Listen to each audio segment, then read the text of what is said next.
డబ్బు మనిషిని మార్చదు, మనిషి నిజస్వరూపాన్ని బయటపెడుతుంది. తెలుసుకోవటం కాదు, ఆచరించటం ముఖ్యం. కోరిక ఉండటం కాదు, పని చేయటం ముఖ్యం. జీవితం అనేది సైకిల్ తొక్కటం లాంటిది. బ్యాలెన్స్ చేయాలంటే నిరంతరం ముందుకు సాగుతూనే ఉండాలి.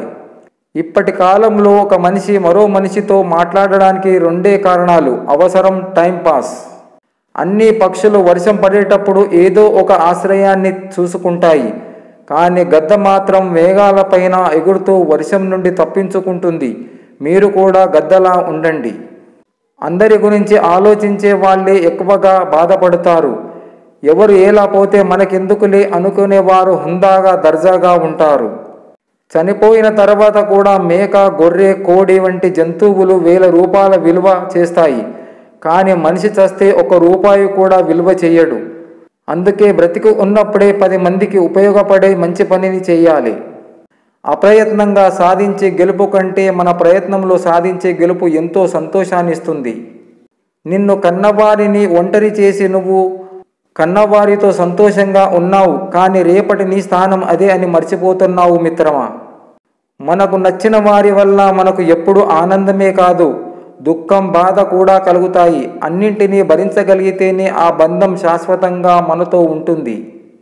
అందం కంటిని మాత్రమే ఆకర్షిస్తుంది, సుగుణం హృదయాన్ని మెప్పిస్తుంది. నిరాశ తర్వాత వచ్చిన ఆశ మంచిది, కానీ ఆశ తర్వాత వచ్చిన నిరాశను తట్టుకోలేం. దాచిపెట్టిన ధనం పరుల పాలు, అందమైన దేహం అగ్నిపాలు, అస్థికలన్నీ గంగపాలు, కొడుకు పెట్టిన తద్దినం కూడా కాకుల పాలు. నీవు ఇష్టంగా వాడిన వస్తువులు ఎవరి పాలో, కానీ నువ్వు చేసిన దాన ధర్మాలు పుణ్యఫలం మాత్రమే నీ పాలు. ఇది తెలుసుకొని అందరూ బతికితే ప్రపంచమంతా శాంతి పాలు. ఎవరిని ఏడిపించవద్దు, ఏ కన్నీటి ఉసురై వెన్నంటి వెంటాడి వేటాడుతుంది జన్మ జన్మల వరకు కర్మఫలమే.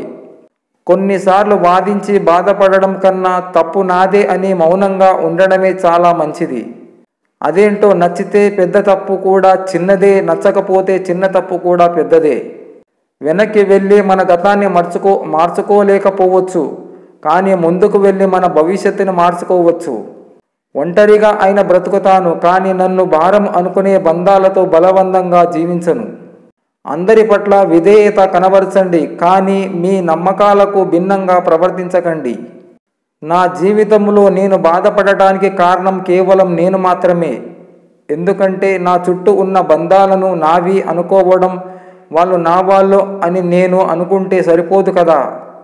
ఎలాంటి వ్యక్తినైనా పరిస్థితులు మార్చేస్తాయి. సున్నితంగా ఉన్నవారిని కఠినంగా, కఠినంగా ఉన్నవారిని సున్నితంగా. కాలంతో పాటు మనిషిలో మార్పు సహజం. ఎప్పుడూ ఒకేలా ఉంటారని ఎవరిని అనుకోవద్దు. ఒకరి మీద అంచనాలు పెట్టుకొని బాధపడటం కన్నా ముందుగా నిన్ను నువ్వు నమ్ముకో మిత్రమా, జీవితంలో నిలదొక్కుంటావు. ఒక ఆడపిల్ల పెళ్లి చేసుకుని అత్తగారింటికి వెళ్ళినప్పుడు అక్కడ అమ్మను వెతుకుతుంది, కనబడదు. నాన్నను వెతుకుతుంది, కనబడడు. అన్నని వెతుకుతుంది, కనబడడు. చివరికి తనని తాను వెతుకుతుంది, తాను కూడా కనబడదు. ఎందుకంటే తన జీవితం వేరొకరికి సొంతం.